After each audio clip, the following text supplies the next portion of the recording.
Kelly Reid is back on the podcast again. Only the 10th time that you've been on the podcast, which is good. How are you? It is Tuesday, the 23rd. How are you feeling? What are you up to? What have you been doing today? Very good, very good. Very busy. Taught already Fitness Pilates, and in my VIP group, I've taught classes, and we've been very busy with our body transformation check-ins. And we're on a shred ourselves because we've got a photo shoot at the end of February. So we're working really hard as well. So yeah, all good. Oh, good. Well, we've got a big course this week. Thursday. Actually, it's a big week for Fitness Pilates. It's been a big month for Fitness Pilates, let's face it. So we did the Fitness Pilates breathwork way back 2 weeks ago, which seems like a year ago. And we put so much time and energy into that and research. I love that course. I'm using all that material all the time. But this week we've got the Fitness Pilates Corrective exercise, which again, we've been working on for a long time. So are you ready to go with that course? Tell us a little bit about it. Well, I came to you to do all the filming, and that feels like it was a million years ago. But it's really, really different from what we've done before. So we're really kind of expanding with the Fitness Pilates and absolutely using the fundamentals as always, but getting our instructors to really think about why clients move the way they do and helping them to be able to move better. So we've got kind of 4 pillars that we're following with this, and we're incorporating self-myofascial release into it, stretch work with it, strength work with it, and then actually implementing it into functional daily movement patterns. That's key. And then once people are moving better, then that tends to move them out of pain, doesn't it? That's how we're looking at it from the pain side. It's not a specific pain management course, but when you can identify some of the weaknesses, the imbalances, which areas need strengthening, which need lengthening, what's actually going on. It's having a more critical eye, really, as what's going on when people are moving. And then you can prescribe the right exercises for that person. So it does help them then move away from pain, doesn't it? Yeah, I mean, the other thing is that a lot of people don't realise is that they're walking around incorrectly or moving around where they're kind of got imbalances going through the body, and that's having a knock-on effect with other areas. So someone could have an imbalance going on with regards to, say, for instance, their IT band or their TFL being really tight. That's causing them to pronate or to kind of have a valgus knee. And then when you correct that, then all of a sudden, the pain that they were experiencing, maybe through their hips, maybe through their back, all of a sudden that goes. Whereas they may have thought, oh my gosh, there's something wrong with my back. Maybe that, I need a hip replacement, all of these kind of crazy things. But actually, it's more to do with just actually correcting tight areas, strengthening weak areas, and then they find themselves out of pain. So how do you think, Kelly, this fits into sort of Fitness Pilates? Do you think this could be, is this a small group type setup? Do you envisage that? Or do you envisage it as for the Fitness Pilates instructor or the level 3 instructor that's running mainstream classes and people are showing up to the mainstream class and then they're thinking, actually, that person would be better if I joined them up into my specialist course? Or how do you think the whole ecosystem will work with this? So this is definitely more specialist one-to-one. These will be corrective exercise Fitness Pilates instructors. They'll be advanced corrective exercise instructors. So this definitely is more one-to-one or very small group. So those instructors who are teaching conventional classes and they've got, XYZ, how many classes they're teaching. And if they're actually looking to make more money, but not teach as many classes as they're doing, or maybe they want to move away from teaching from leisure centres or health clubs, things like that, and they want to go a bit more down the one-to-one route, this is definitely for them. Okay. And how do you think this differs? Because there's a question I've had in the last couple of days. We've done the Fitness Pilates for orthopaedic conditions, which has been hands down after the course, after the initial training course, probably the most popular module that we've done. So how do you think this differs from the orthopedics, the corrective? So with orthopedics, there isn't kind of movement analysis. With this one, there's definitely movement analysis. And I've got a specific kind of movement analysis drill, which is different from level 3, different from level 4 as well. The orthopedic really covered every type of orthopedic condition, from hypermobility to frozen shoulder to disc herniation. This is more about movement patterns which are caused by lifestyle for over a period of time, not really massively caused by injury, but caused by habit. And this is where then we can actually help to correct those habits and get people to actually move better.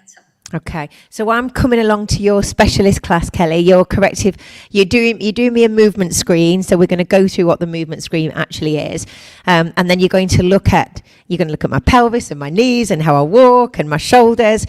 And then do you envisage putting a series of exercises together that you would teach with me? You would do it together with me as a one-to-one, or would you show that person potentially the exercises and then would they go away and maybe do the exercises on their own? Could this be something that you do online? Yeah, so what I'm going to do is I'm going to give the instructors lots of ideas. So one idea is to absolutely run this as a program with a one-to-one client, where you'll do the movement screening at the start, and then you'll put together a program and you'll meet them every single week and you'll go through these exercises with them and you work through these pillars to start with that can move back and forth depending on how the client's doing. The other ways that they could do it is they do the movement screening, they get the information, the instructor then puts a program together that the client can then do at home without the instructor. So they can have it either filmed online or they can have a series of exercises that will be written out as a program. The client goes away, does all their work, or a little bit like a physiotherapist, exercises for the client to do, and then they keep coming back to the instructor to get more exercises, to get more things, get more feedback and see how they're doing. So that's how that could run. Or if the instructors are working online, they could do their movement screening with them, and I'll show them how they can do it online as well. Movement screening with the client, maybe on Zoom, you in your house, them in their house. And then they can do one-to-one sessions or a mix of videos as well as one-to-one sessions all online. So there's lots of options. I love that idea. I love that idea of having an initial consultation. I mean, this is what happens in so many other sectors, isn't it, within health and well-being? You'd have initial consultation, you would go through the movement screen, you would create a program, the person goes away, does the program for a week or 2 weeks or even a month, and then comes back, you reevaluate, you do a movement screen again, they've improved, and then potentially that they can come into your mainstream class then. They might feel comfortable and ready to then move in. So that's a great way. It's a great use of an instructor's time, being able to do that, isn't it? Yeah. And this is the thing, it's working for that instructor. So essentially, they're not having to physically be there with that client every single week. It will streamline their time a lot better.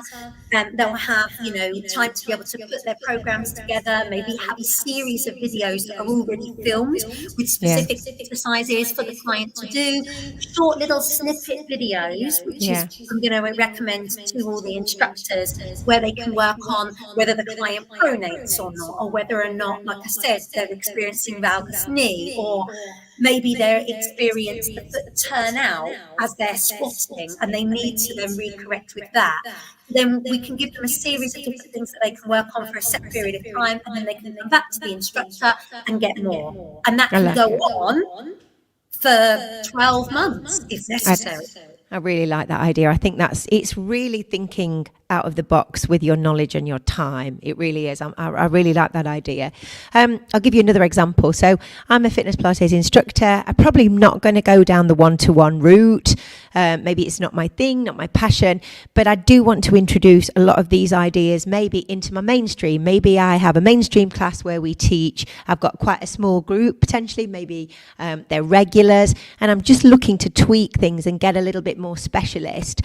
Are some of the exercises, will they be suitable for that? So our group Fitness Pilates instructors who are looking for some new ideas to maybe when they're starting their beginners courses, 6-week beginners, is there going to be a lot of information for them, Kelly, that they'll be able to apply generally? Yeah, absolutely, because I'm going to give new myofascial release work, which is different from the spiky ball stuff that we've done in the past. I'm also going to give new stretch work. So, not just from the perspective of the normal stretches we do in fitness Pilates, but from a much more corrective exercise perspective. New strengthening exercises to again help with rebalance, and then obviously show them how they can then implement that into daily life. So, still working through those 4 pillars, but hopefully these instructors can take away these ideas and pop them straight into their Yeah. classes. Yeah, I like that idea. And the other big growth area, again, just because I was up at the golf range last week, Logan plays golf and I play golf, and it's such a hotbed to do Pilates for golf or Pilates for runners or Pilates for sports teams. There's a pretty big demand if you start to put your feelers out. So is this going to be suitable for those fitness Pilates instructors that maybe want to venture in and maybe work with teams and sports, a bit more sports specific? Yeah, absolutely. This will be really, really good for them because obviously, due to over habit, which is to do with their sport, which is, we can't change that, but that then has a knock-on effect for their daily life, how they hold themselves, their muscle tone, imbalances within their strength and stability, but also as well for instructors who are working with people who are in offices all the time. So we're going to talk about how lifestyle daily habits, people wearing certain shoes, people sleeping certain ways. I'm going to really go into a deep dive about sleep. So how when people lay on their back, what does that cause? When people lay on their front, what does that cause? When people lay on their side, what does that cause? People who spend a lot of time, then again, like we said, doing sport, different types of daily activity that can affect people and the way that they move. Yeah, yeah, it's going to be good. And as we know, the trajectory of fitness Pilates classes is just, I mean, it's just going up. We're so proud, aren't we, when we see all these pictures of lovely classes around the country, people that you and I have trained, and their classes are going so well. They've got waiting list. They're doing such an amazing service in the community. It's in such a high demand. Never in all the years that we've been training people in fitness Pilates have we seen such, I mean, amazing numbers all over the country. We just love it, don't we? We're so happy to see this. It's just such an in-demand program, isn't it? Yeah, and we just, it's when you hear from learners who trained with us maybe in December, who've launched their classes, and all of a sudden it's like fully booked with a waiting list, and you're just like, yes, well done. And that leads you on. If you are a fitness Pilates instructor and you've got busy classes but you don't have much time, then doing the corrective exercise, if this is an interest to you and you really love human movement and biomechanics, and this is a position that you want to go down potentially, this is a great way that when you're teaching your mainstream classes, you can say, I'm now delivering specialist corrective exercise if anybody's interested in a consultation. And you'll probably find that you would fill any slots that you have from your mainstream classes. These can be slots which are dead slots, where instructors got dead time. Yeah. That's where they can fill this. And we all know that when they come to conventional classes, you might have somebody that you're watching the way they move and you're like, I need to help them on a more one-to-one. So these instructors are just holding their Fitness Pilates qualification with the corrective exercise, they can then do one-to-one. Yeah, one-to-one exercise. Obviously, level 3 instructors can do one-to-one. Level 4 instructors can do one-to-one. But this is how a fitness Pilates instructor can then start getting into one-to-one without doing level 3, without doing level 4. Yeah, and it's totally specific to fitness Pilates, isn't it? Which is so exciting. Yeah. Fab. So what time is it on Thursday? So we're 11 till 3. We've done a lot of work. We have. But there's going to be a lot of extra information that I'm going to go through. It's going to be very interactive. The learners are going to be working in breakout rooms. They're going to be doing movement analysis on each other. They're going to be watching the way that they move, and they're going to be going through all the screening as well as all the different exercise formats. There is an assessment with this, so it's not just come on the course, get the certificate, rock on. Crack on. There is going to be an open book exam, which we've now made very clever on all of our dashboards. It's very, very cool. We've been doing it all day today, making sure it works. Like I send a little open book exam paper and they send it back to me via email. It's all done online. And they need to complete that, and then they'll do their case study, which will include session plan, and then an evaluation as to why they've chosen those exercises, which they will then send to me, and I'll be able to give them feedback. That's exciting, isn't it? Yeah. And so this year we've put all the courses. We're just in the process of putting all the courses on a new format on the website. So you will go through all the material. Kelly's already filmed a ton of exercises. So you've got a library of different exercises, and she's also broken down the pillars on video already. So that'll all be in your dashboard. And then you'll be able to work through the live, and there'll be additional videos after the live as well. And then, as Kelly said, you'll go through the exam, you'll fill in, it's a Q&A at the end, and your case study. And then once everything's been submitted, you'll then be able to get your certificate. So, but it's all done online now. It's all on the site, which is really exciting. I think it takes the courses to the next level in ease, because it's much more simple. You've not got to send any paperwork off. It's all there apart from the lesson plans. And it's all broken down in different video formats, because we were getting feedback, weren't we, that people would do the full day with us, and then they would think, actually, what was that part? And then people would message you or me and say, what time on the video is the pelvic floor information? And I've been thinking, oh my gosh, I can't remember. So now we've broken everything down in sections. So if there's a little bit, perhaps you want to look at one of the pillars, you don't have to replay all of the video. You'll be able to go directly to that part, which will be awesome. Yeah, we've got a manual, we've got slides, we've got notes. What else have we got, Kelly? We've got everything. It's really everything. I mean, obviously, you're going to have the recording of the Zoom as well. So if you can't make the actual live, then you can just watch it on the replay. Like Rachel said, we've got kind of snippet videos, so you can kind of literally go into and have a little look at each video. Very, very easy to digest. The open book exam is multiple choice, but essentially they'll complete it online and they'll get notified on how many questions they got right, which ones are incorrect. They can then reattempt those ones until they get their 100% correct from there. And then I can go through all of the assessment on Thursday as well for what they've got to do with their case study. The case study that can be a theoretical client as well. So it doesn't have to be a real person. They're not having to film anything with their client. It's all just putting together kind of like a case study paperwork. Yeah, it's exciting. Yeah, we're really excited about it. I shall be there. You will be there.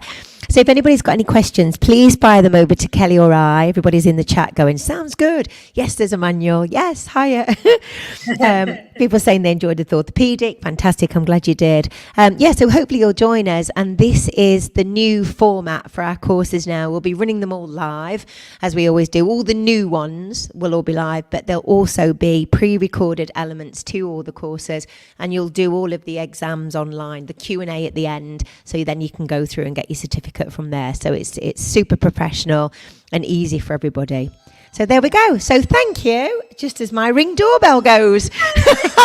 There we go. So thanks everybody. Thanks Kelly. Take care. We'll upload it. I'll talk to you later. See you later.